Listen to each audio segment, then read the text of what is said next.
From historic Danville, Kentucky, good evening, and welcome to this year's only vice presidential debate sponsored by the Commission on Presidential Debates.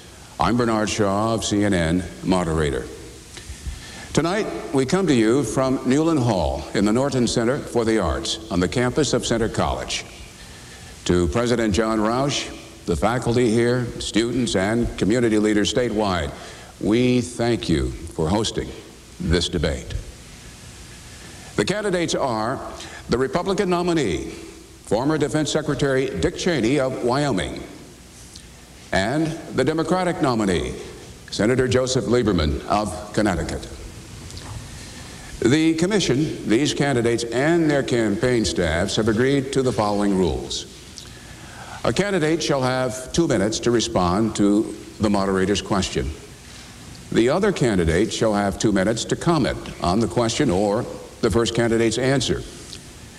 When I exercise the moderator's discretion of extending discussion of a question, no candidate may speak for more than 2 minutes at one time. This audience has been told no disruptions will be tolerated. A prior coin toss has determined that the first question will go to the Democratic candidate. Senator, few hardworking Americans would base their well-being on bonuses they hope to get 5 or 10 years from now. Why do you, and you, Secretary Cheney, predict surpluses you cannot possibly guarantee to pay for your proposed programs? Bernie, before I answer that very important question, let me first thank you for moderating the debate. Let me thank the wonderful people here at Center College and throughout Kentucky for being such gracious hosts. And let me give a special thank you to the people of Connecticut, without whose support over these last 30 years I would never have had the opportunity Al Gore has given me this year. And finally, let me thank my family that is here with me, my wife Hadassah, our children, our siblings, and my mom. My 85-year-old mom gave me some good advice about the debate earlier today. She said, sweetheart, as she is prone to call me, remember, be positive and know that I will love you no matter what your opponent says about you. Well, Mom, as always, that was both reassuring and wise. I am going to be positive tonight. I'm not going to indulge in negative personal attacks. I'm going to talk about the issues that I know matter to the people of this country: education, health care, retirement security, and moral values. I'm going to describe the plan that Al Gore and I have for keeping America's prosperity going and making sure that it benefits more of America's families, particularly the hardworking middle-class families who have not yet fully benefited from the good times we've had. And Bernie, I'm going to explain tonight how we're going to do all this and remain fiscally responsible. Let me briefly get to your question. You have about 10 seconds. All right. We're not spending any more than is projected by the experts. In fact, unlike our opponents, we're setting aside $300 billion in a reserve fund just in case those projections the nonpartisan experts make are not quite right. We understand that balancing the budget, keeping America out of debt, is a way to keep interest rates down and the economy growing. Secretary Cheney. Well, I too want to join in thanking the folks here in Center College in Danville, Kentucky, for sponsoring this and making all of this possible. And I am delighted to be here tonight with you, Joe. And I too want to avoid any personal attacks. I promise not to bring up your singing. So I promise not to sing. Okay. Good. I think this is an extraordinarily important decision we're going to make on November 7th. We're really going to choose between what I consider to be an old way of governing ourselves, of high levels of spending, high taxes, ever more intrusive bureaucracy, or a new course, a new era, if you will, and Governor Bush and I want to offer that new course of action. With respect to the surplus, Bernie, we've got to make some kind of forecast. We can't make 12-month decisions in this business. We're talking about the kinds of fundamental changes in programs and government that are going to affect people's lives for the next 25 or 30 years. And while it may be a little risky in some respects from an economic standpoint to try to forecast surpluses, I think it's you have to make some planning assumption in which to proceed. We care a great deal about the issues that are at stake here, and one of the difficulties we have, frankly, is that for the last 8 years we've ignored a lot of these problems. We haven't moved aggressively on Social Security. We haven't moved, for example, on Medicare. There are important issues out there that need to be resolved, and it's important for us to get on with that business, and that's what Governor Bush and I want to do. You alluded to problems. There's no magic bullet, Secretary Cheney, in this question to you. No magic bullets to solve the problems of public education, but what's the next best solution? Well, I think public education is the solution. Our desire is to find ways to reform our educational system, to return it to its former glory. I'm a product of public schools. My family, my wife and daughters all went to public schools. We believe very much in the public school system. But if you look at where we are from the standpoint of the nation, recent exams, for example, the National Assessment of Educational Progress, independent, nonpartisan testing service shows that there's been no progress on reading scores in the last 8 years, almost no progress on math. The achievement gap between minority and non-minority students is as big as it's ever been. We've had a significant increase in spending for education nationwide, but it's produced almost no positive results. That's really unacceptable from our standpoint, because if you look at it and think about it, we now have in our most disadvantaged communities, nearly 70% of our fourth graders can't read at basic level. We've graduated 15 million kids from high school in the last 15 years who can't read at basic level. They are permanently sentenced to a lifetime of failure. And what we want to do, what Governor Bush and I want to do, is to change that. We think we know how to do it. Governor Bush has done it in Texas. We want to emphasize local control so that the people here in Danville, Kentucky decide what's best for their kids. We want to insist on high standards. One of the worst things we can do is fail to establish high standards. In effect, to say to a youngster, because of their ethnic background or their income level, we don't have the same kind of expectations from you that we have from everybody else. And we want accountability. We have to test every child every year to know whether or not we're making progress with respect to achieving those goals and objectives. So we think it's extraordinarily important. This is probably the single most important issue in this campaign. Governor Bush has made it clear that when he's elected, this will be his #1 priority as a legislative major to submit to the Congress. Senator? Bernie, Al Gore and I are committed to making America's public schools the best in the world, and I disagree with what my opponent has said. A lot of progress has been made in recent years. Average testing scores are up, and a lot of extraordinary work is being done by tens of thousands of parents and teachers and administrators all around America, but there's more to be done. And if you'll allow me, I want to go back to your last question, because it leads to this question. I think both of us agree that, leaving aside the Social Security and Medicare surpluses, there's $1.8 trillion in surplus available to spend over the next 10 years. As I said before, we're being fiscally responsible about it. We're taking $300 billion off the top to put in a reserve fund. The rest of it we're going to use for middle-class tax cuts and investments in programs like education. Now, there's a big difference here between these two tickets. Our opponents are going to spend $1.6 trillion of the $1.8 trillion surplus projected on that big tax cut that Al Gore talked about the other night so effectively. We're saving money to invest in education. You cannot reform education and improve it in this country without spending some money. Al Gore and I have committed $170 billion for that purpose, to recruit 100,000 new teachers, to reduce the size of classrooms, to help local school districts build new buildings so our children are not learning in crumbling classrooms. And we're not just going to stop at high school. We're going to go on and give the middle class the ability to deduct up to $10,000 a year in the cost of college tuition. Now that's a tremendous life-saving change which will help people carry on their education and allow them to develop the kinds of skills that will help them succeed in the high-tech economy of today. Very important issue, Bernie. Maybe we could extend on education for a moment. You're asking me to invoke the moderator's discretion I am on further asking you to discussion? invoke the moderator's discussion. Yes, sir, discretion. It is so granted. Thank you, sir. Your Honor, do I have a chance to respond? Of course you do. Thank you. The Secretary will have 2 minutes, and then you will have 2 minutes. Thank you. Let's talk about this question of the surplus, because it really drives a lot of what we're talking about here, Joe. And if you look at our proposal, we take half of the projected surplus and set it aside for Social Security, over $2.4 trillion.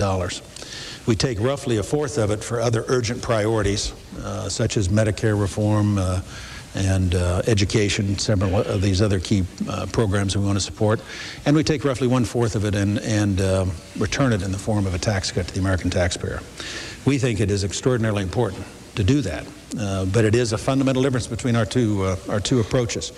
If you look, frankly, by our numbers and the numbers of the Senate Budget Committee, which has totaled up all the promises that Vice President Gore has made during the course of the campaign, they are some $900 billion in spending over and above that projected surplus already, and we still have a month to go in the campaign. The fact is that the program that we put together, we think is very responsible. The suggestion that somehow all of it is going for tax cuts isn't true. Another way to look at it is that over the course of the next 10 years, we'll collect roughly $25 trillion in revenue. We want to take about 5% of that and return that to the American taxpayer in the form of tax relief. We have the highest level of taxation now we've had since World War II. The average American family is paying about 40% in federal, state, and local taxes. We think it is appropriate to return to the American people so that they can make choices themselves on how that money ought to be spent, whether they want to spend it on education or on retirement or on paying their bills. It's their choice. It's their prerogative. We want to give them the opportunity to make those kinds of choices for themselves, and we think this is a totally reasonable approach. Senator? Bernie, let me start with the numbers. With all respect, the Senate Budget Committee estimates that Dick Cheney has just referred to are the estimates of the partisan Republican staff of the Senate Budget Committee. We're using the numbers presented by the nonpartisan Congressional Budget Office. And we start with an agreement, which is that the surplus in the Social Security Fund should be locked up and used for Social Security. That's where the agreement ends. We also agree and believe and pledge that the surplus in the Medicare Trust Fund should also be locked up with a sign on it that says, "Politicians, keep your hands off." Our opponents do not do that. In fact, they raid the Medicare Trust Fund to pay for, well, their tax cut and other programs that they can't afford because they've spent so much on the tax cut. Let me come back to the remaining $1.8 trillion that we've both talked about. The numbers show that $1.6 trillion goes to that big tax cut, which, as Al Gore said the other night, sends 43% to the top 1%. But really worse than that, when you add on the other spending programs that our opponents have committed to, plus the cost of their plan to privatize Social Security, by our calculation, they are $1.1 trillion in debt. And that means we go back down the road to higher interest rates, to higher unemployment, to a kind of stealth tax increase on every American family, because when interest rates go up, so too do the cost of mortgage payments, car payments, student loans, credit card transactions. So if we've learned anything over the last 8 years, it is that one of the most important things the government can do, the federal government, probably the most important, is to be fiscally responsible. And that's why Al Gore and I are committed to balancing the budget every year, in fact, to paying off the debt by the year 2012, when by our calculation, our opponent's economic plan still leaves America $2.8 trillion in debt. Time. The next question goes to you. Gentlemen, this is the 21st century.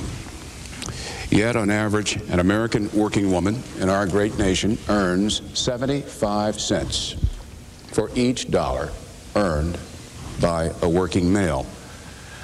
What do you males propose to do about it? Well, it's a good and important question. Obviously, in our time, fortunately, great advances have been made by women achieving the kind of equality that they were too long denied. But Bernie, your question is absolutely right. Women, actually the number I have is receive 72 cents for every dollar a man receives in a comparable job. Al Gore and I have issued an economic plan in which we've stated specific goals for the future. And one of those goals is to eliminate the pay gap between men and women. It's unfair and it's unacceptable.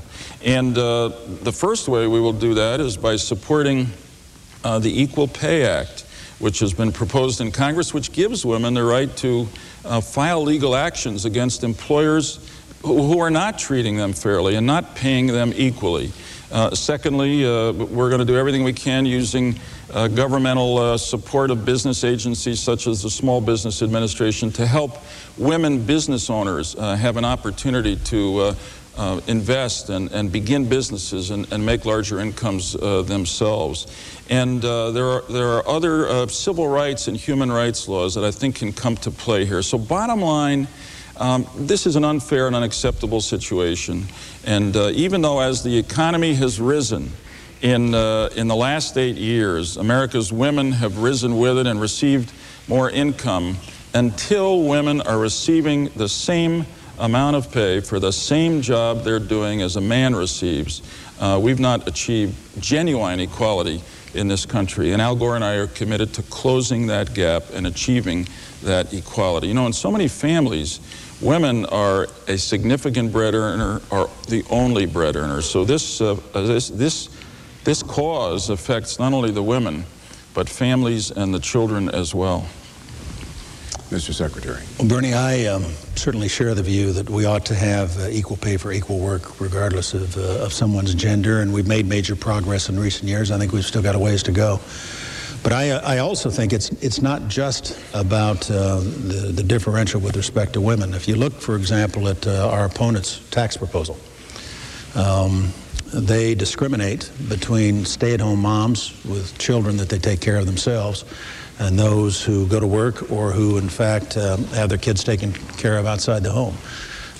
You, in effect, as a stay-at-home mom, get no tax advantage under the Gore tax plan, as contrasted with the Bush proposal, which, in fact, provides tax relief for absolutely everybody who pays taxes. And it's important to understand that the things that we're trying to change and the things that we're trying to address in the course of the campaign and what our agenda is for the future, our plans are for the future, focused very much upon giving as much control as we can to individual Americans, be they men or women, be they single or married, as much control as possible over their own lives. Especially in the area of taxation. We want to make certain that the American people have the ability to keep more of what they earn, and then they get to decide how to spend it. The proposal we have from Al Gore, basically, doesn't do that, and in effect lays out some 29 separate tax credits, and if you live your life the way they want you to live your life, if you do in fact behave in a certain way, then you qualify for a tax credit, and at that point you get some relief. Bottom line, though, is 50 million American taxpayers out there get no advantages at all out of the Gore tax proposal, whereas under the Bush plan, everybody who pays taxes will in fact get tax relief. Bernie, might I have an opportunity to respond here? You can respond, Senator, but I caution you gentlemen that if you do this consistently, we're not going to cover a lot of topics. Okay. And after the senator responds, you don't have to feel compelled to respond to the senator. Depends on what he says, Bernie. Right.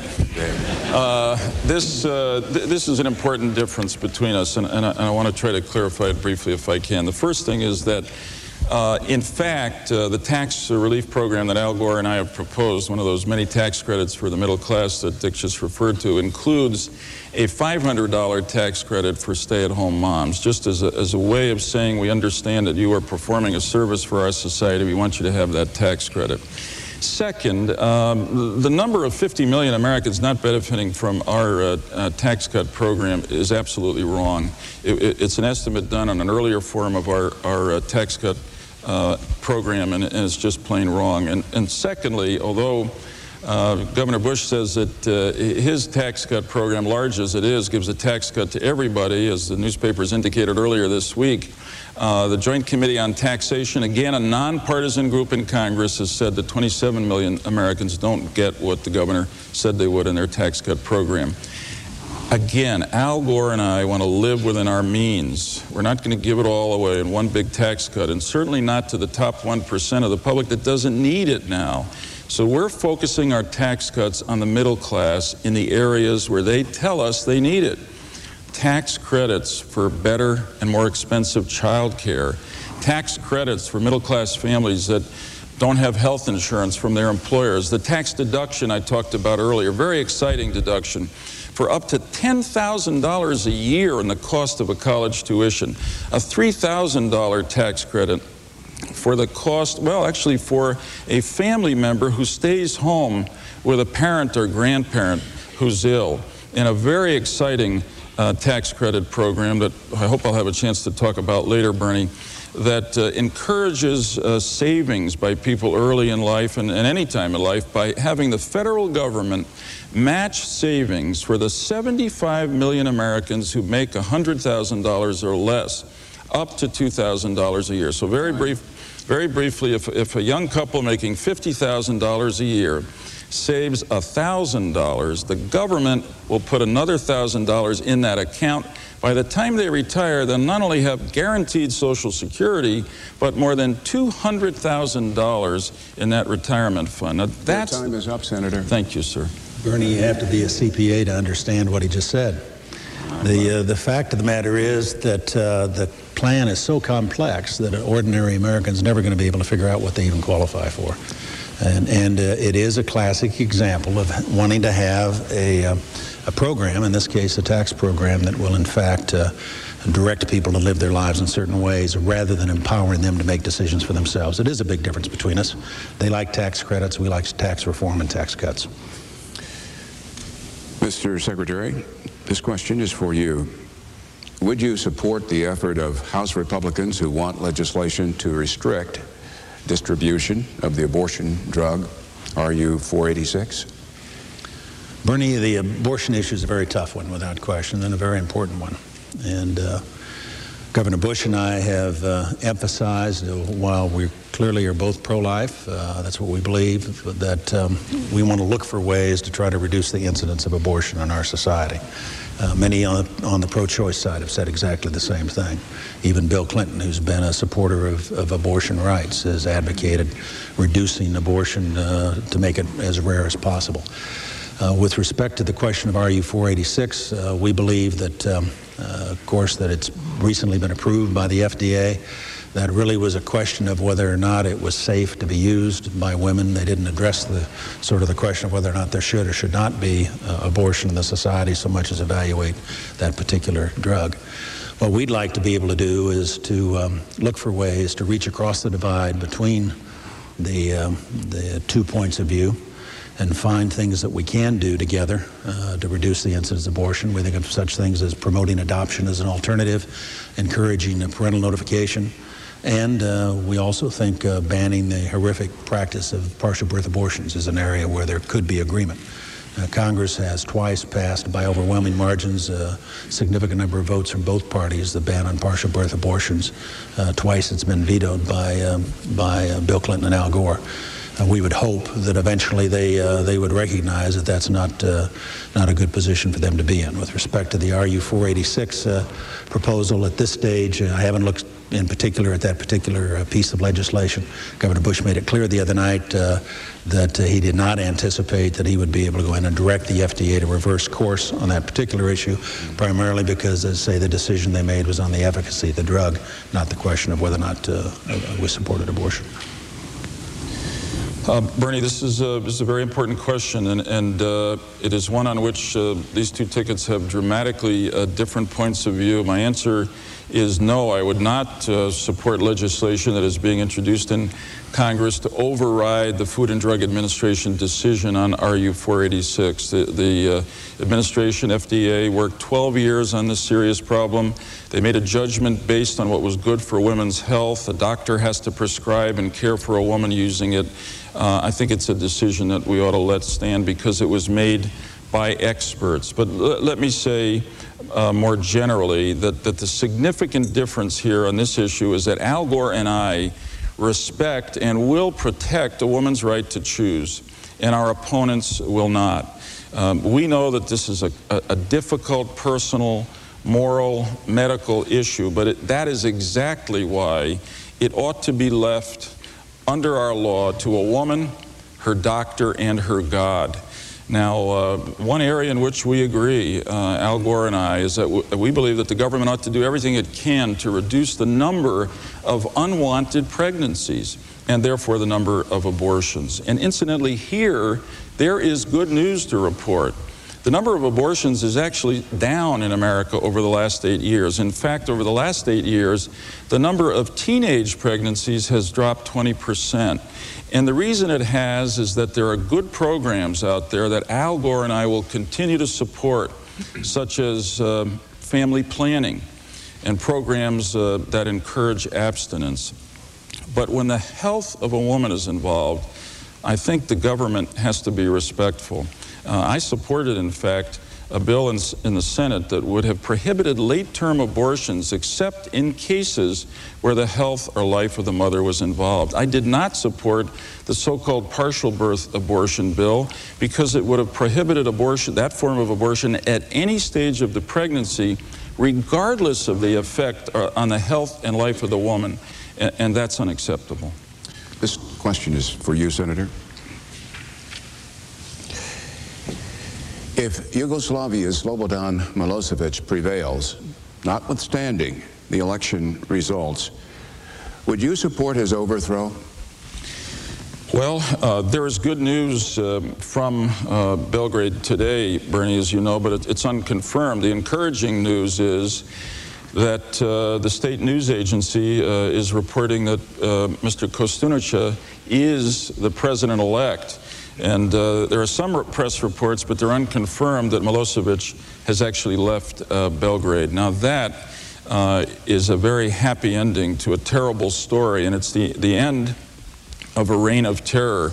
If that is not confirmed and does not happen, then I think the United States, with its European allies, ought to do everything we can to encourage the people of Serbia to do exactly what they've been doing over the last few days, to rise up and end this reign of terror and bring themselves, by Milosevic, and bring themselves back into the family of nations where they will be welcomed by the United States and others. You know, I'm very proud on this night, as it appears that Milosevic is about to or has fallen, of the leadership role the United States played in the effort to stop his aggression and genocide in Bosnia and Kosovo. I know our opponents have said that they thought that was an overreaching. It wasn't. It was a matter of principle and America's national interest and values. And the fact is that we stopped the aggression, we stopped the genocide, and therefore strengthened our relationship with our European allies in NATO, and in fact made the United States more respected and trusted by our allies and more feared by our enemies. I think that Vice President Gore played a critical role, passionate, purposive role in leading the administration, along with Republican supporters like Bob Dole and John McCain, to do the right thing in the Balkans. And hopefully tonight we are seeing the final results of that bold and brave effort. Secretary Cheney. Well, I noted, Bernie, that like Joe, certainly I'm pleased to see what's happened in Yugoslavia today. I hope it marks the end of Milosevic.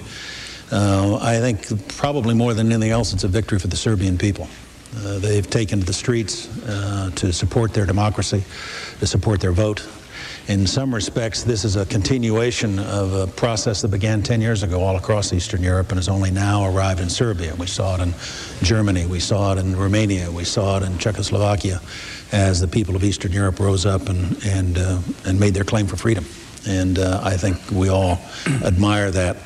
I think with respect to how this process has been managed most recently, we want to do everything we can to support Mr. Milosevic's departure.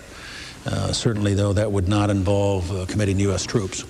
I do think it's noteworthy that there appears to be an effort underway to get the Russians involved. I noted the other night, for example, Tuesday night in the debate in Boston, Governor Bush suggested exactly that. that we ought to try to get the Russians involved to exercise some leverage over the Serbians, and Al Gore poo-pooed it. But now it's clear from the press that, in fact, that's exactly what they were doing, that Governor Bush was correct in his assessment and his recommendation. He has supported the administration on Kosovo. He lobbied actively against passage of the Byrd-Warner provision, which would have set a specific deadline, one he felt it was too soon for forcing U.S. troops out. So he's been supportive of the policy that we've seen with respect to Yugoslavia, and I think he deserves a lot of credit for that. I'd go beyond that. I think this is an opportunity for the United States to test President Putin of Russia. That in fact now is the time when we ought to find out whether or not he is indeed committed to democracy, whether or not he's willing to support the forces of freedom and democracy diplomatically in the area there of Eastern Europe. And it's a test for him, in effect, or whether he represents the old guard in the Soviet Union. One of the most important challenges we face as a nation is how we manage that process of integrating those 150 million Eastern Europeans into the security and economic framework of Europe. Your question, Mr. Secretary. You and Governor Bush charged that the Clinton-Gore administration have presided over the deterioration and overextension of America's armed forces. Should U.S. military personnel be deployed as warriors or peacekeepers? My preference is to deploy them as warriors. There may be occasion when it's appropriate to use them in a peacekeeping role, but I think that role ought to be limited. I think there ought to be a time limit on it. The reason we have a military is to be able to fight and win wars, and to maintain it with sufficient strength so that would-be adversaries are deterred from ever launching a war in the first place.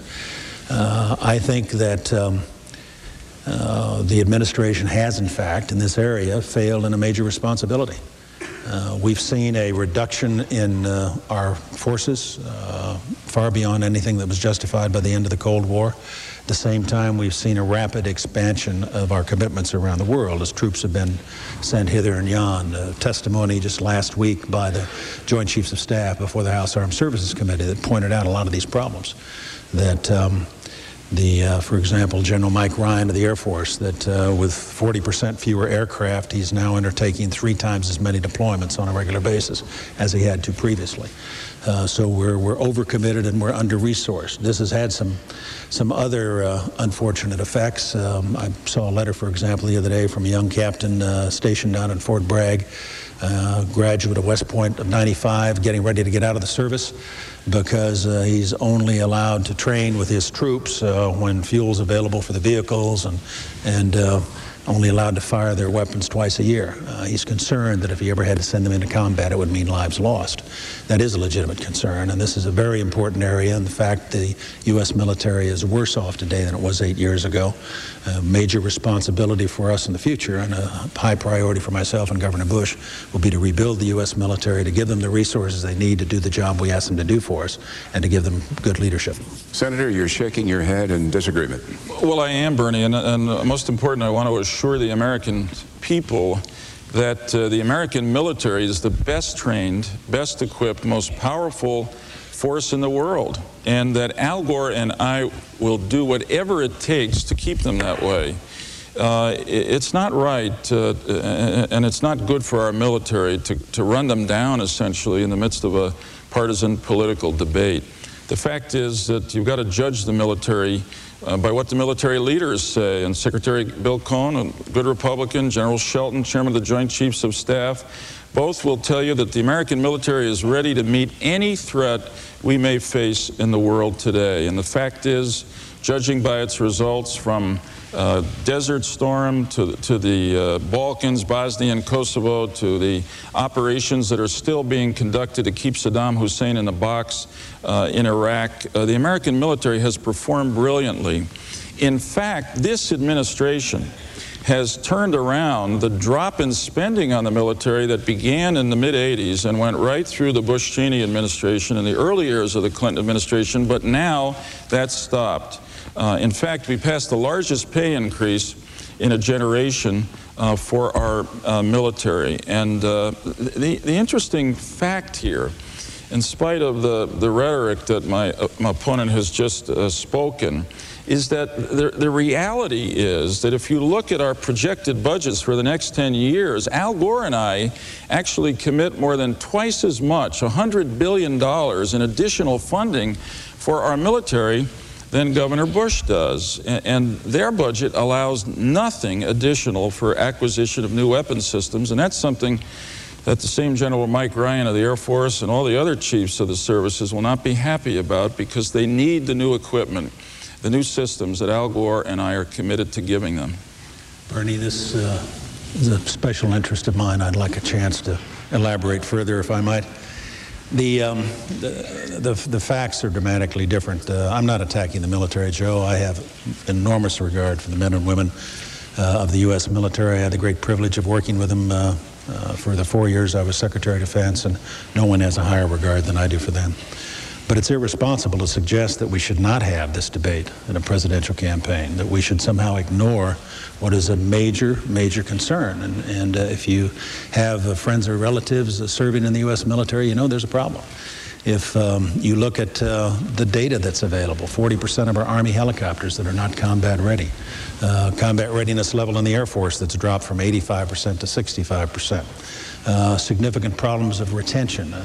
The important thing for us to remember is that we're a democracy, and we're defended by volunteers. Everybody out there tonight wearing the uniform, standing on guard to protect the United States, is there because they volunteered to put on the uniform. And when we don't give them the spare parts they need to maintain their equipment, when we don't give our pilots the flying hours they need to maintain their proficiency, when we don't give them the kind of leadership that spells out what their mission is and lets them know why they're there and what they're doing, why they're putting their lives at risk, then we undermine that morale. That is an extraordinarily valuable trust. There is no more important responsibility for a President of the United States than his role as Commander-in-Chief, and the obligation that he undertakes on behalf of all of us to decide when to send our young men and women to war. When we send them without the right kind of training, when we send them poorly equipped or with equipment that's old and broken down, we put their lives at risk. We will suffer more casualties in the next conflict if we don't look to those basic fundamental problems now.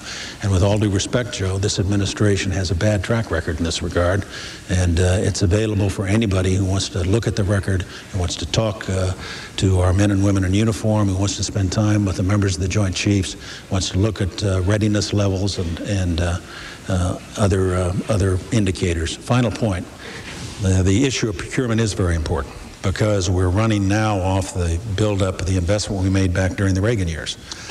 As that equipment gets old, it has to be replaced, and we've taken money out of the procurement budget to support other ventures. We have not been investing in the future of the U.S. military. Bernie, I think it's very important to respond to this. Yes, of course, it's an important debate to have as part of this campaign, but I don't want either the military to feel uneasy or the American people to feel insecure. And what I'm saying now, I'm basing on service on the Senate Armed Services Committee, talking to exactly the people Dick Cheney has mentioned, the Secretary of Defense, the Chiefs of Staff. I've visited our fighting forces around the world, and I'm telling you that we are ready to meet any contingency that might arise. The good news here, and the interesting news, is that we have met our recruitment targets in each of the services this year. In fact, in the areas where our opponents have said we are overextended, such as the Balkans, the soldiers there have the higher rate of re-enlistment than anywhere else in the service, because they feel a sense of purpose, a sense of mission. In fact, this administration has begun to transform the American military, to take it away from being a Cold War force, to prepare it to meet the threats of the new generation of tomorrow, of weapons of mass destruction, of ballistic missiles, of terrorism, even of cyber warfare. And the fact is that Governor Bush recommended in his major policy statement on the military earlier this year that we skip the next generation of military equipment. Helicopters, submarines, tactical air fighters, all the rest.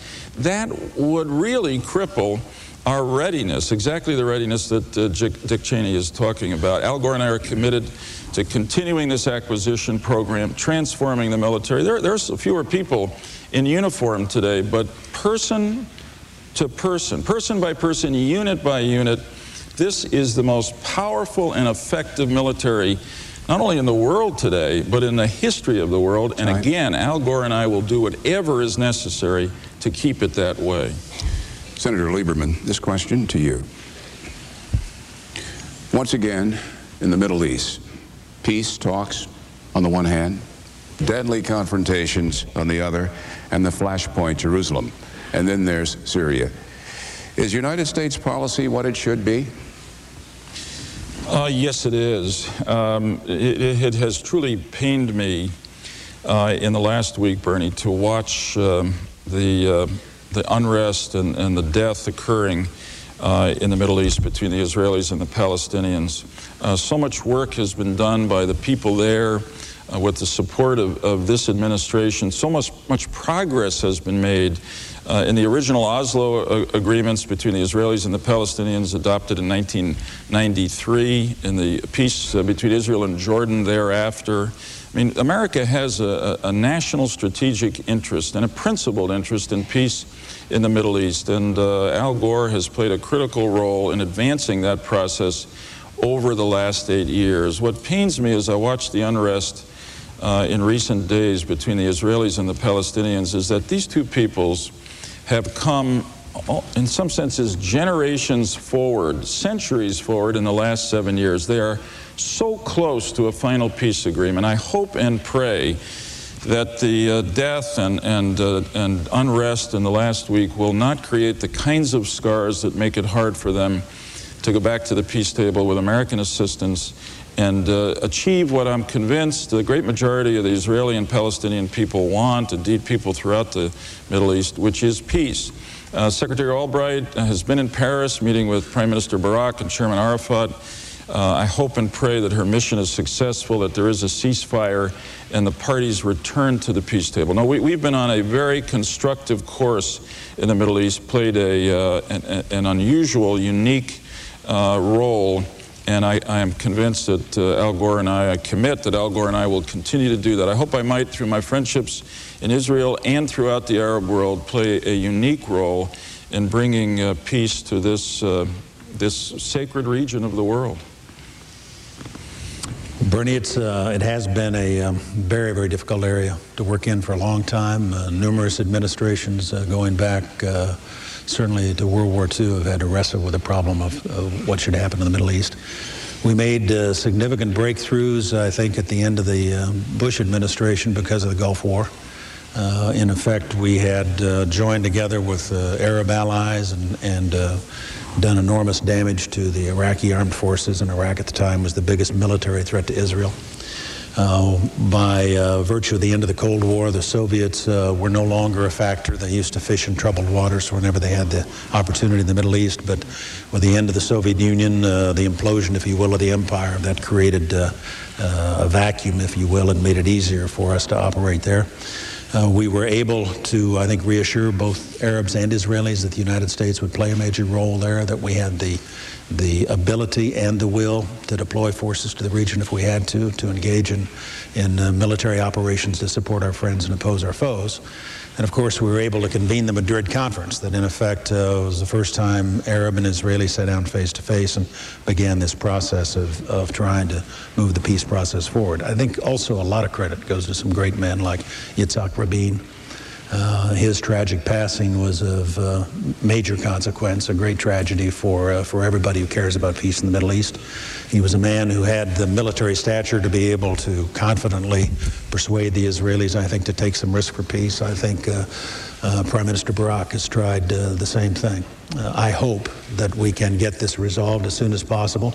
My guess is that the next administration is going to be the one that's going to have to come to grips with the current state of affairs there. I think it's very important that we have an administration where we have a president with firm leadership who has the kind of track record of dealing straight with people, of keeping his word, so that friends and allies both respect us and our adversaries fear us. This question is for you, Mr. Secretary. If Iraq's President Saddam Hussein were found to be developing weapons of mass destruction, Governor Bush has said he would, quote, take him out. Would you agree with such a deadly policy? We might have no other choice. We'll have to see if that happens. The thing about Iraq, of course, was at the end of the war, we had pretty well decimated their military. We had put them back in a box, so to speak. We had a strong international coalition arrayed against them, effective economic sanctions, and a very robust inspection regime that was in place, so that the inspection regime under UN auspices was able to do a good job of stripping out the capacity to build weapons of mass destruction, the work that he'd been doing that had not been destroyed during the war on biological, chemical agents, as well as a nuclear program. Unfortunately, now we find ourselves in a situation where that started to fray on us, where the coalition now no longer is tied tightly together. Recently, the United Arab Emirates and Bahrain, two Gulf states, have reopened diplomatic relations with Baghdad.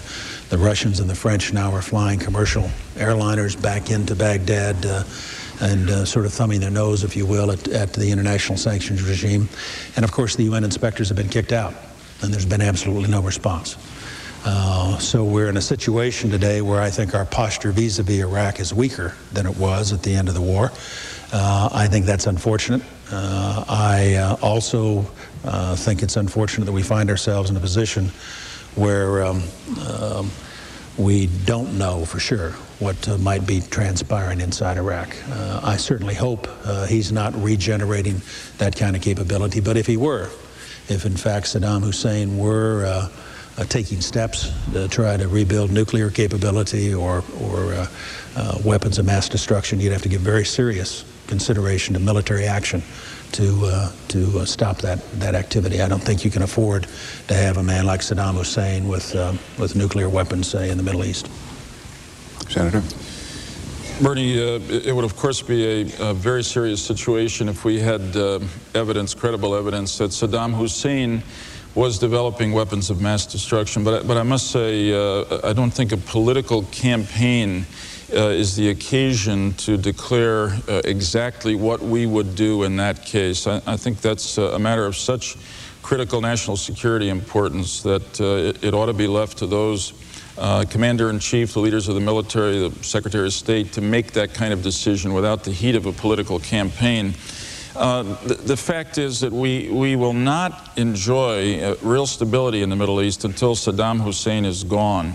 The Gulf War was a great victory, and incidentally, Al Gore and I were two of the 10 Democrats in the Senate who crossed party lines to support President Bush and Secretary Cheney in that war, and we're both very proud that we did that.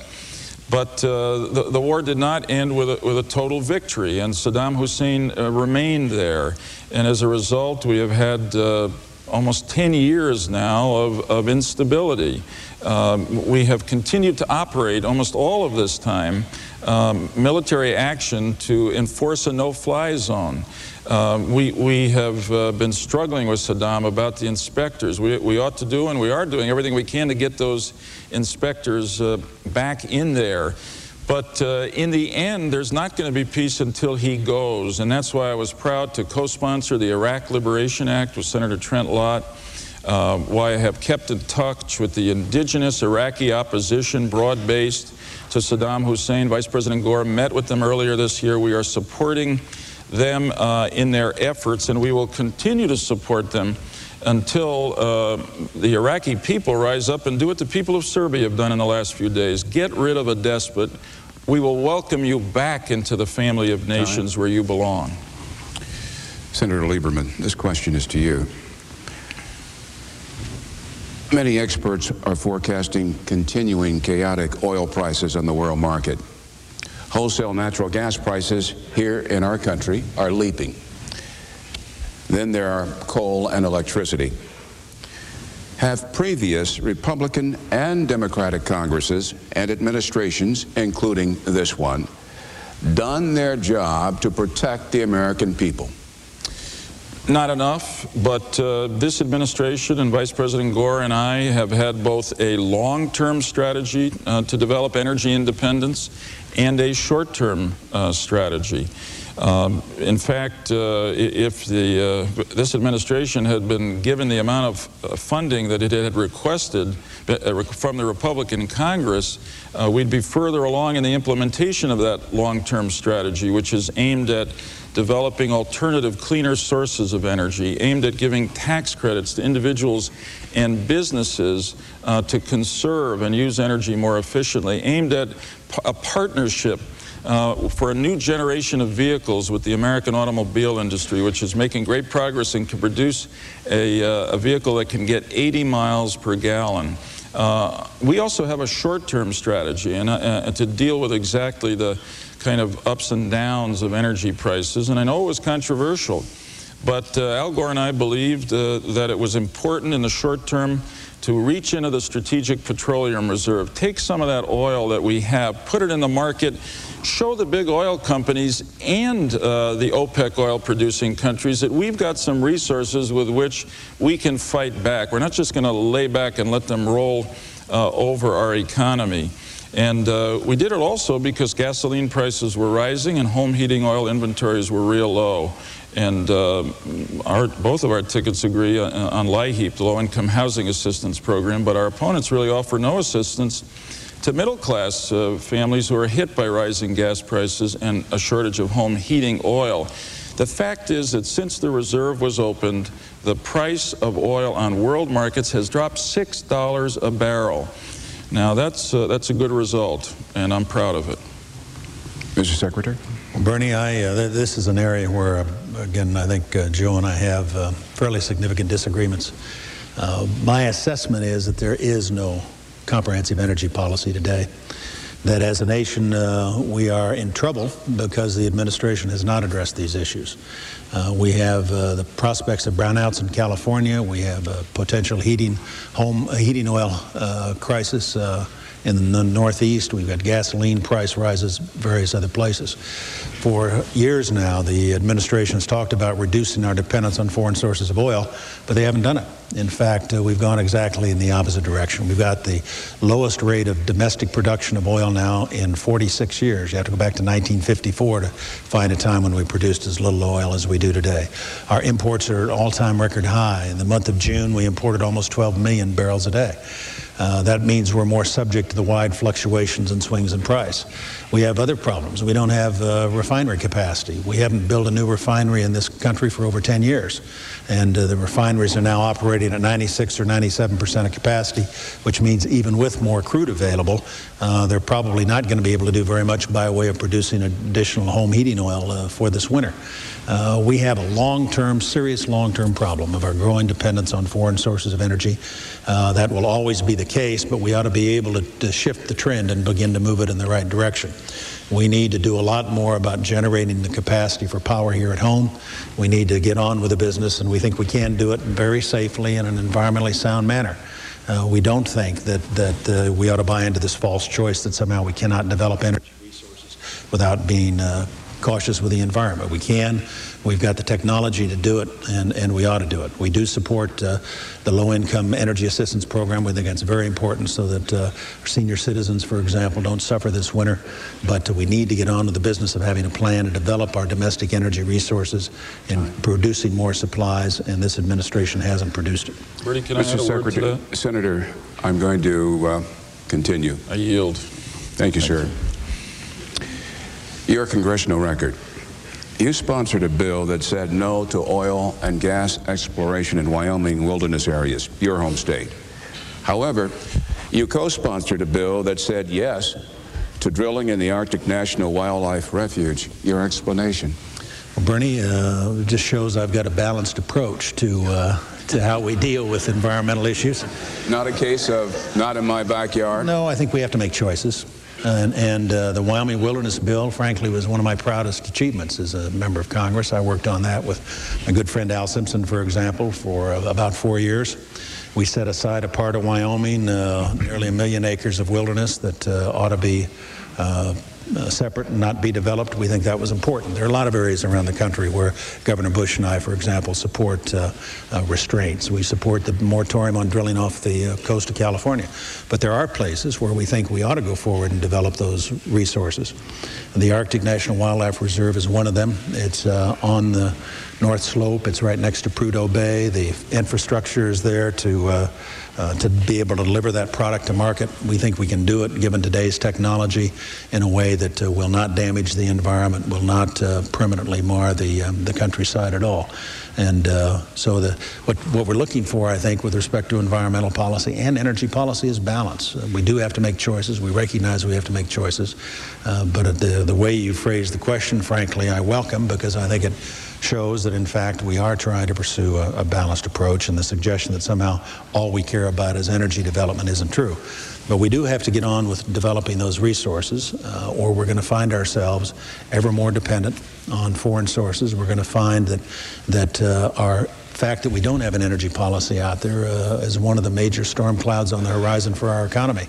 I think if we were to look for something that could develop, some problem that could arise that might in fact jeopardize our continuing prosperity, it's the possibility that we might find ourselves without adequate supplies of energy in the future, and there'd be no quicker way to shut down our economy than that. Bernie, we agree on the problem, but we couldn't disagree more on the response to the problem. The problem is accurately stated. No matter how strong we are economically, if we remain dependent on a source of energy that is outside our control, we're not going to be as strong as we should be. And others around the world can effectively yank our chain, and we cannot allow that to continue to happen. I'm afraid that our opponent's response to this is one-sided, and it is essentially to develop the resources within the United States almost regardless of where. I'm against drilling in the Arctic Refuge. This is one of the most beautiful, pristine places that the good Lord has created on Earth, and it happens, fortunately, to be within the United States of America. It's just not worth it to do that for what seems to be the possibility of 6 months worth of oil 7 to 12 years from now. That's not much of a response to the immediate problem that gasoline consumers and home heating oil customers are facing this winter. There are more resources within the United States that we can develop. In fact, and this isn't mentioned much and appreciated much, but in the last 8 years, drilling for gas on federal lands has gone up 60%, and it's been done in an environmentally protective way. In fact, the administration has encouraged the drilling for deep gas and oil that's going on in the Western Gulf today. But the answer here is new technology that will create millions of new jobs.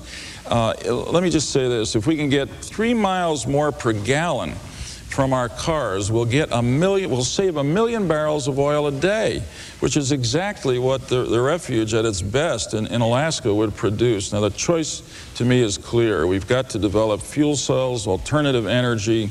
We've got to encourage people to conserve and to be efficient. Senator, we all know Social Security is the backbone of the retirement system in our nation. Can either of you pledge tonight categorically that no one will lose benefits under your plans? Yes, indeed. I can pledge to the American people categorically that no one will lose benefits under our plan for Social Security as far forward as 2054. And let me come back and say, Bernie, that Al Gore and I view Social Security as probably the best thing the government did in the second half, or the last century. It has created a floor under which seniors cannot fall, and so many of them depend on it for their basic living, for their livelihood. It is critically important to protect it. That's why Al and I have committed to putting that Social Security surplus in a lockbox, not touching it, and that's what allows us to keep Social Security solvent to 2054. Our opponents have an idea for privatizing Social Security that will jeopardize Social Security payments to recipients. And I looked at this idea, and if I may use an oil industry analogy, which is to say that sometimes, as you know, Dick, better than I, you got to drill deep to discover whether there's oil in a well. For a while, I was drilling into this idea of privatization of Social Security, and the deeper I got, the drier the well became. And it seemed to me at the end that what it was going to do is dry up Social Security. It requires taking as much as $1 trillion out of the Social Security fund. The independent analysts have said that would put the fund out of money in 2023, or if it's not out of money, benefits will have to be cut by over 50%. That's just not worth doing. Al Gore and I are going to guarantee Social Security and add to it the retirement savings plan that I mentioned earlier, which will help middle-class families looking forward have not only Social Security, but a superb extra retirement account as well. Social Security plus from us, with all respect, Social Security minus from the Bush-Cheney ticket. You won't be surprised, Bernie, if I disagree with Joe's description of our program. The fact of the matter is the Social Security system's in trouble. It's been a fantastic program. It's been there for 65 years. It's provided benefits for senior citizens over that period of time, for my parents. It means a great deal to millions of Americans. And Governor Bush and I want to make absolutely certain that the first thing we do is guarantee the continuation of those payments, those benefits, and keep those promises that were made. But if you look down the road, if you're, say, 30 years old today, and I have 2 daughters about that age, they seriously question whether or not there'll be any system left for them. And that's because the demographics that are work out there, and it's almost an iron law. We know how many people there are. We know when they're going to reach retirement age. We know when that baby boom generation's coming along. We know how long people are likely to live after that. It's going to drive the system into bankruptcy unless we reform it and deal with it. The reform we would like to offer is to allow our young people to begin to take a portion of the payroll tax, 2% of it, and invest it in a personal retirement account. That does several things. First of all, it gives them a stake in the Social Security system. That becomes their property. They own it. They can pass it on to their kids if they want. They don't have that kind of equity in Social Security today. Secondly, we can generate a higher return off that investment that you get than you get in the existing system. Today, you get about a 2% return in your what you pay into Social Security. We can generate, we think, at least 6%. All the evidence shows at least 3 times what we're able to get now.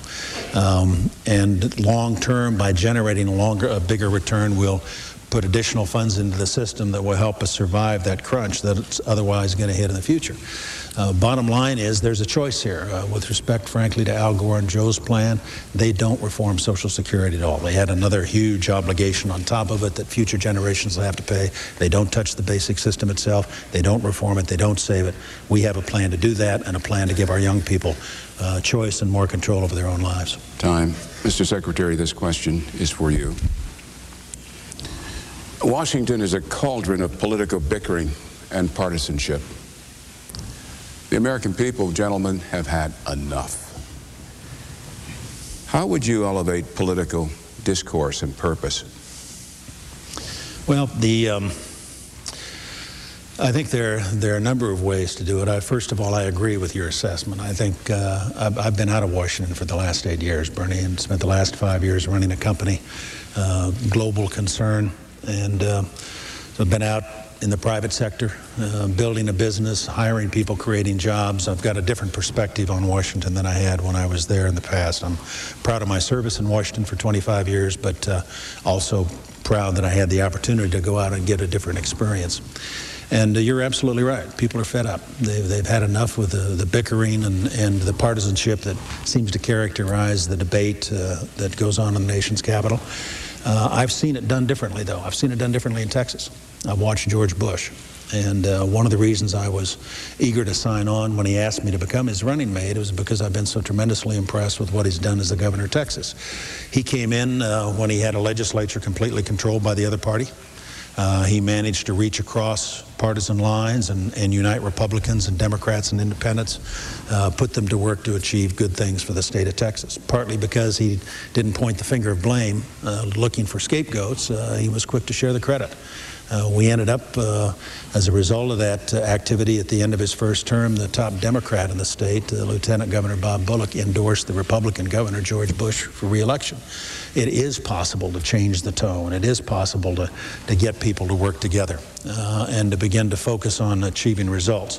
But I think it's going to take new leadership. I don't think you can do it, with all due respect to Al Gore, with somebody who spent all the last 24 years in that Washington environment and who campaigns on the basis of castigating others, of pointing the finger of blame at others in terms of blaming business or various and sundry groups for our failings. I think you have to be able to reach out and work together and build coalitions. I think George W. Bush has done that in Texas and can do it at the national level. Senator. Bernie, you're absolutely right. There's too much partisanship in Washington. It puzzles me. You'd think that people in public life and politics would want to do what would make them popular, and yet too often people in both parties seem to act in a way that brings down the institutions of government and each of us individually, and it's a shame. I have tried very hard in my career to call them as I see them and work with colleagues on both sides of the aisle to get things done. And I'm proud of my record in that regard, and I certainly think that would be an asset that I could bring to the vice presidency should I be fortunate enough to be elected. I mean, in my Senate career, I've worked with Bob Dole, for instance, on Bosnia, and I worked with John McCain on cultural values. I worked with Connie Mack on foreign policy. I worked with Don Nichols on the International Religious Freedom Act. If I go on much longer, I'm going to get in trouble with my own party. But the fact is that that's the way things get done. And I'm proud of those partnerships. And let me say a word about Al Gore. In his years in the House and the Senate, he formed similar bipartisan partnerships. If you look back over the last 8 years, the most significant accomplishments of this administration, in which Al Gore was centrally involved, were the result, most of them, of bipartisan agreements. I mean, after all, the Welfare Reform Act, which Al Gore promised to lead the effort on to get people off of welfare, to set time limits, to get people to enjoy the dignity of work, that was a bipartisan act that was adopted. The Anti-Crime Act, which has lowered crime or helped to lower crime more than 20% in our country today, also was bipartisan. And then the Balanced Budget Act of 1997, which was critical to getting our economy to the point and our government to the point of unprecedented surplus we enjoy today, also was bipartisan, and Al Gore was involved. So I'd say that's exactly the kind of bipartisan leadership that he and I can bring to Washington to get things done. With all due respect, Joe, there is just an awful lot of evidence that there has not been any bipartisan leadership out of this administration or out of Al Gore. And the fact is the Medicare problems have not been addressed. We've had 8 years of promises on prescription drugs and no action. The Social Security problem has not been addressed. We've had 8 years of talk and no action. The educational problem has not been addressed. We have 8 years of talk and no action. Now, they've been in a position of responsibility in the White House, the powerful interest, if you will, in Washington, D.C., and they've been unable to work with others. Medicare is a classic example. You had the Broke Commission, a good effort at a bipartisan solution for Medicare. Whether you bought or didn't buy the answer that was generated, the fact is the administration helped set it up and then pulled the plug on it because they'd rather have the issue than they would the solution. This administration has not led from a bipartisan standpoint, and I really do think that Al Gore's record in this regard isn't very good. Bernie, Dick Cheney must be one of the few people in America who thinks that nothing has been accomplished in the last 8 years. I mean, the fact is that promises were made and promises were kept. I mean, did Al Gore make promises in 1992? Absolutely. Did he deliver? Big time, if I may put it that way. And that's the record. Look at the 22 million new jobs. Look at the 4 million new businesses.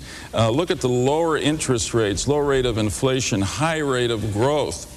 I think if you asked most people in America today that famous question that Ronald Reagan asked, are you better off today than you were 8 years ago, most people would say yes. And I'm pleased to see, Dick, from the newspapers that you're better off than you were 8 years ago, too. And most of it, and I can tell you, Joe, that the government had absolutely nothing to do with it.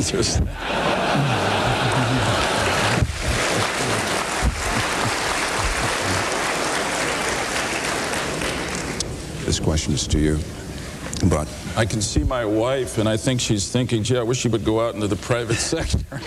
Well, I'm going to try to help you do that, Joe.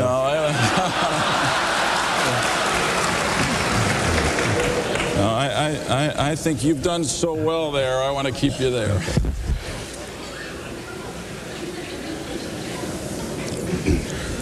Dick Cheney, Joe Lieberman, you are black for this question. Imagine yourself an African American. You become the target of racial profiling, either while walking or driving. African American Joseph Lieberman, what would you do about it? I'd be outraged.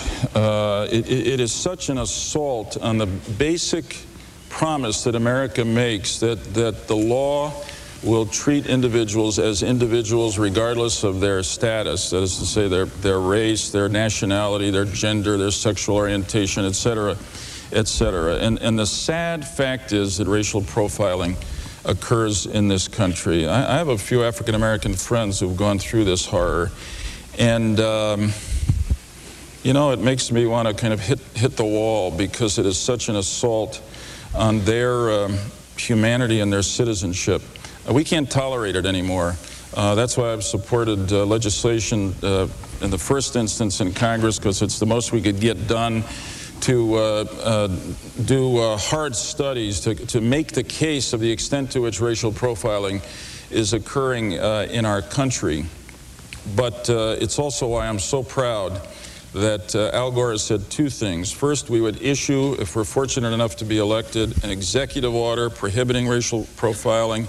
And secondly, the first Civil Rights Act legislation we would send to Congress would be a national ban on racial profiling. It is just wrong. It is un-American.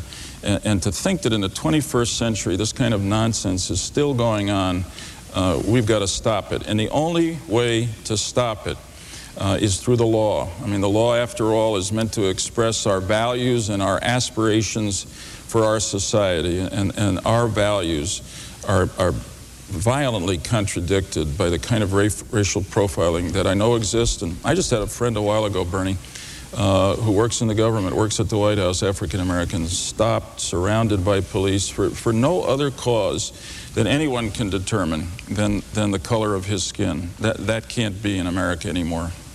Mr. Secretary. Well, Bernie, I'd like to answer your question to the best of my ability, but I don't think I can understand fully what it would be like. Try hard to put myself in that position and imagine what it would have been like, but of course I've always been part of the majority. I've never been part of a minority group, but it has to be a horrible experience. It's the sense of anger and frustration and rage that would go with knowing that the only reason you were stopped, the only reason you were arrested was because of your color of your skin, would make me extraordinarily angry. And I'm not sure how I would respond. I think that we have to recognize that while we've made enormous progress in the U.S. in racial relations, and we have come a very long way, we still have a long way to go. That we still have not only the problems we're talking about here tonight in terms of the problems you mentioned of profiling, but beyond that, we still have achievement gap in education, income differentials, differences in lifespan. We still have, I think, a society that where we haven't done enough yet to live up to that standard that we'd all like to live up to, I think, in terms of equality of opportunity, that we judge people as individuals, that, as Martin Luther King said, we ought to judge people on the content of their character instead of the color of their skin. I would hope that we can continue to make progress in that regard in the years ahead. Senator, sexual orientation. Should a male who loves a male and a female who loves a female have all the constitutional rights enjoyed by every American citizen? A very current and difficult question, and I've been thinking about it, and I want to explain what my thoughts have been. Maybe I should begin this answer by going back to the beginning of the country and the Declaration of Independence, which says right there at the outset that all of us are created equal and that we're endowed not by any bunch of politicians or philosophers, but by our Creator with those inalienable rights to life, liberty, and the pursuit of happiness. At the beginning of our history, that promise, that ideal, was not realized or experienced by all Americans, but over time since then, we have extended the orbit of that promise. And in our time, at the frontier of that effort is extending those kinds of rights to gay and lesbian Americans who are citizens of this country and children of the same awesome God just as much as any of the rest of us are. That's why I have been an original co-sponsor of the Employment Non-Discrimination Act, which aims to prevent gay and lesbian Americans who are otherwise qualified from being discriminated against in the workplace. And I've sponsored other pieces of legislation and taken other actions that carry out that ideal. The question you pose is a difficult one for this reason. It confronts or challenges the traditional notion of marriage as being limited to a heterosexual couple, which I support. But I must say I'm thinking about this because I have friends who are in gay and lesbian partnerships who've said to me, isn't it unfair that we don't have similar legal rights to inheritance, to visitation when one of the partners is ill, to health care benefits? And that's why I'm thinking about it, and my mind is open to taking some action that will address those elements of unfairness while respecting the traditional religious and civil institution of marriage. Mr. Secretary. This is a tough one, Bernie. The fact of the matter is we live in a free society, and freedom means freedom for everybody. We don't get to choose and shouldn't be able to choose and say, you get to live free, but you don't. And I think that means that people should be free to enter into any kind of relationship they want to enter into. It's really no one else's business in terms of trying to regulate or prohibit behavior in that regard. The next step then, of course, is the question you ask of whether or not there ought to be some kind of official sanction, if you will, of the relationship, or if these relationships should be treated the same way a conventional marriage is. That's a tougher problem. That's not a slam dunk. I think the fact of the matter, of course, is that matters regulated by the states. I think different states are likely to come to different conclusions, and that's appropriate. I don't think there should necessarily be a federal policy in this area.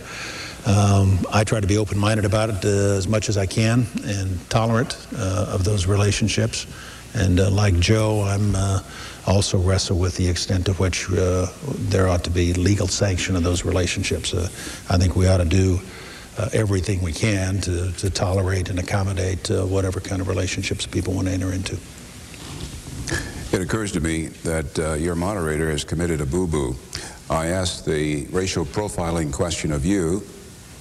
You responded. And then I asked the sexual orientation question of you. I should not have done that in terms of rotation. Gentlemen, I apologize. We forgive you. Thank you. You're human like we are. Mr. Secretary, Vice President of the United States of America,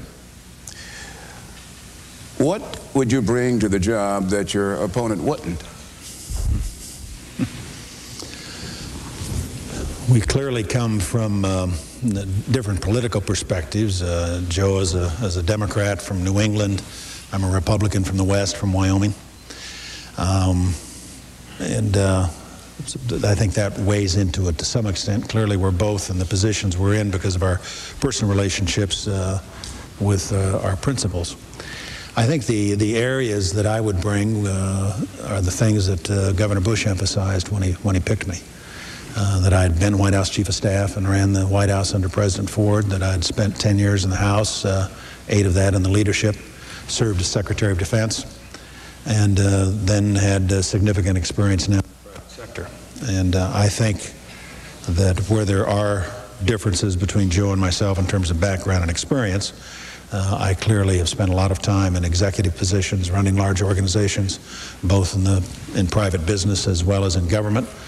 And that's a set of qualifications that Governor Bush found attractive when he selected me. I'll leave it at that. Senator. Bernie, I have great respect for Dick Cheney. I don't agree with a lot of things he said in this campaign, but I have great respect for him. He was a very distinguished Secretary of Defense, and I don't have anything negative to say about him. So I want to say, with the humility that is required to respond to this statement, that I think what I would bring to the office of the Vice Presidency is a lifetime's experience. Growing up in a working class family, having the opportunity to go to a great public school system, then to go on to college, and then to be drawn really by President Kennedy, as well as the values of service my family gave me into public life, wanting to make a difference. And I've had extraordinary opportunities, thanks again to those folks back home in Connecticut, as a state senator, as an attorney general, fighting to enforce the law, to protect them and the environment, and as consumers, and to litigate on behalf of human rights. And then for the last 12 years as a member of the Senate of the United States, focusing on national security questions, environmental protection, economic growth, and values. But perhaps what I most bring is a friendship and shared values and shared priorities with Al Gore. I have tremendous respect for Al Gore. I've known him for 15 years. He's an outstanding person as a public official and as a private person. His life is built on his faith. It's devoted to his family.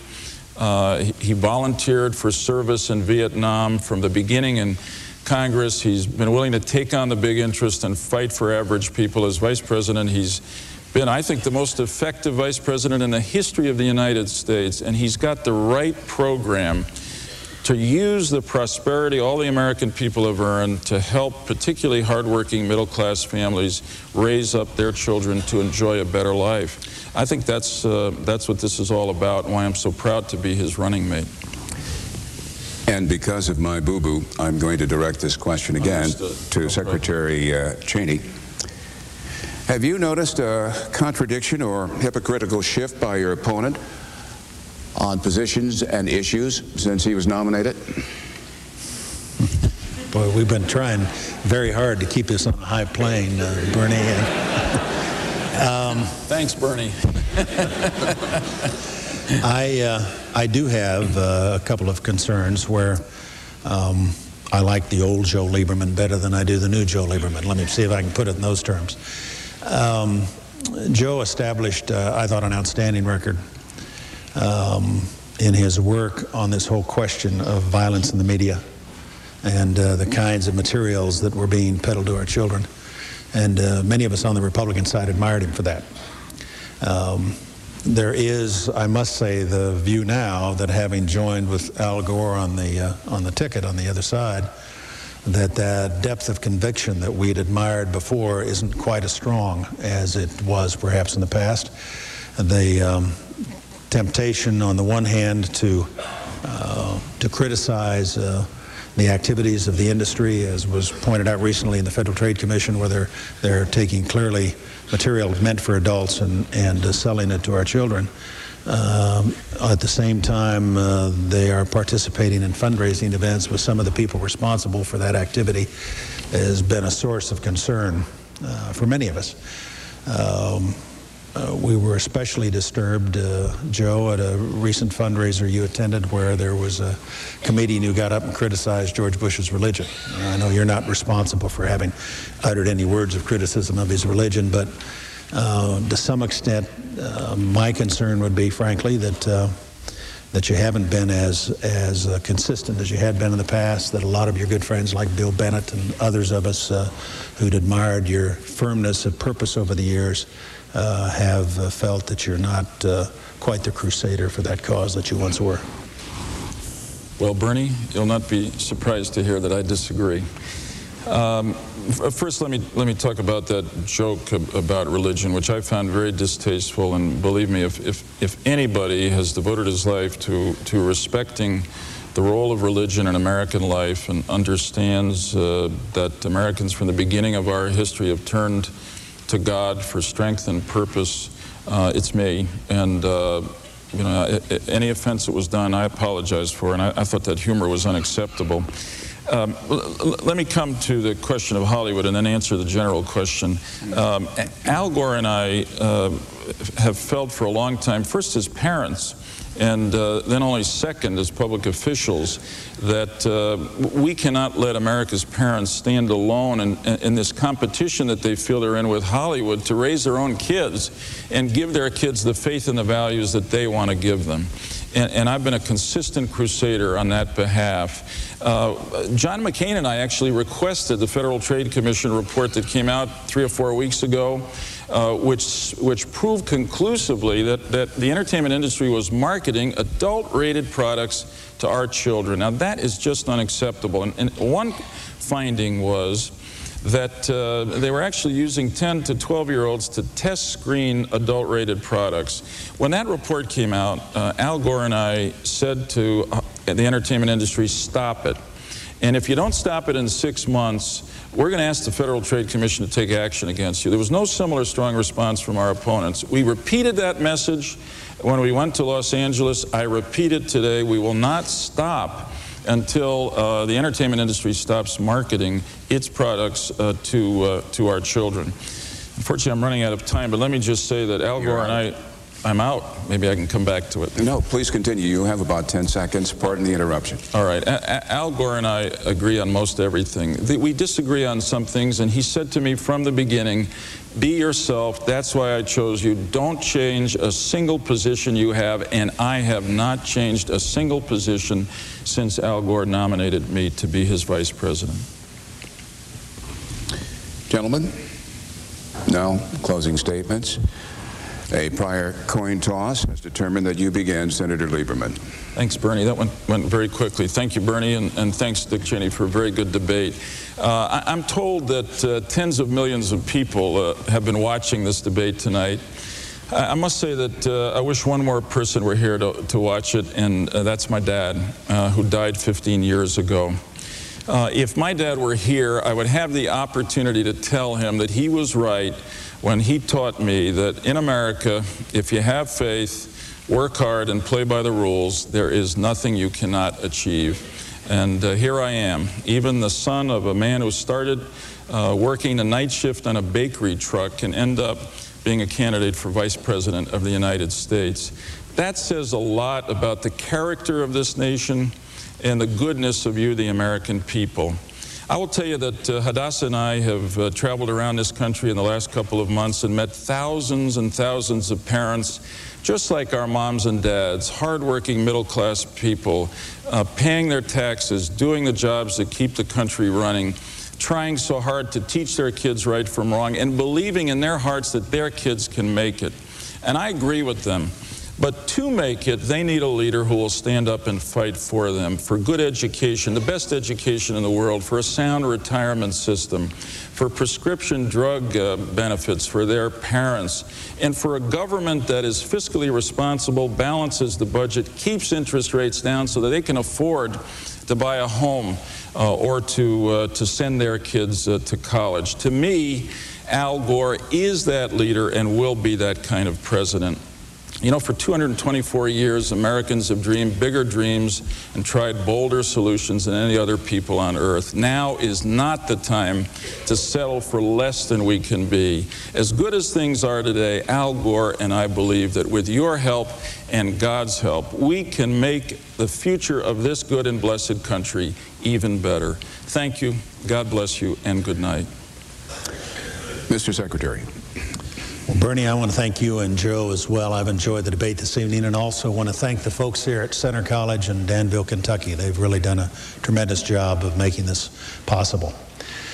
This is a very important decision we're going to make on November 7th. We really have a fundamental choice between whether or not we continue with our old ways of big government, high taxes, an ever more intrusive bureaucracy, or whether we take a new course for a new era. And Governor Bush and I want to pursue that new course. We want to reform the Social Security system to guarantee that benefits will be there for our retired folks, as well as make it possible for our young people to invest a portion of their payroll tax into a retirement account that they'll control and give them greater control over their own lives. We want to reform the Medicare system, again, to make certain the benefits are there for our senior citizens, but also to provide prescription drug coverage for them and to give them a range of choices in terms of the kind of insurance they have. We want to reform the education system. We want to restore our public schools to the greatness that they once represented, so that every parent has the opportunity to choose what's best for their child, and so that every child has an opportunity to share in the American dream. We also want to reform the tax code. We think it's very important, now that we have a surplus, that a portion of that surplus go back to the people who earned it. It's not the government's money, it's your money. You're entitled to it, and we'd like to see to it that we provide tax relief for everybody who pays taxes. Finally, we think it's very important to rebuild the U.S. military. The military is in trouble. The trends are in the wrong direction. They're the finest men and women in uniform that you'll find any place in the world, but they deserve our support. They deserve the resources that we need to provide for them, and they deserve good leadership. George Bush is the man to do this. I've seen him do it in Texas. What we need is to be able to reach across the aisle, put together coalitions of Republicans and Democrats, and build the kinds of coalitions that'll get something done finally in Washington. George Bush is a good man, an honorable man, a man of great integrity. He'll make a first-rate president. Secretary Cheney, Senator Lieberman, your debate now joins American political history. We thank you. Thank you, Bernie. Quite welcome. It's a great evening.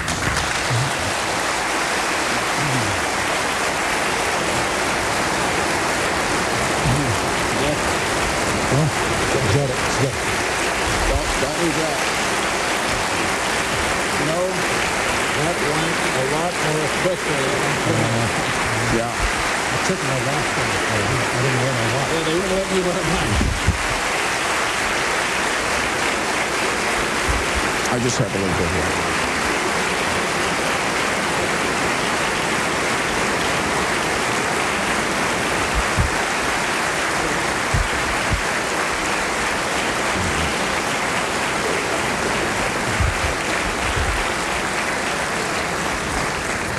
Well, you hear the appreciation here, and our thanks also to Center College, the community of Danville, and of course, the Bluegrass State, Kentucky. Ladies and gentlemen, please join my colleague, moderator Jim Lehrer, for the next presidential debate next Wednesday night at Wake Forest University in Winston-Salem, North Carolina. For the Commission on Presidential Debates, I'm Bernard Shaw. Good night from Danville, Kentucky. Gentlemen. Real pleasure. Very well done. Thank you, sir. Thank you. Now that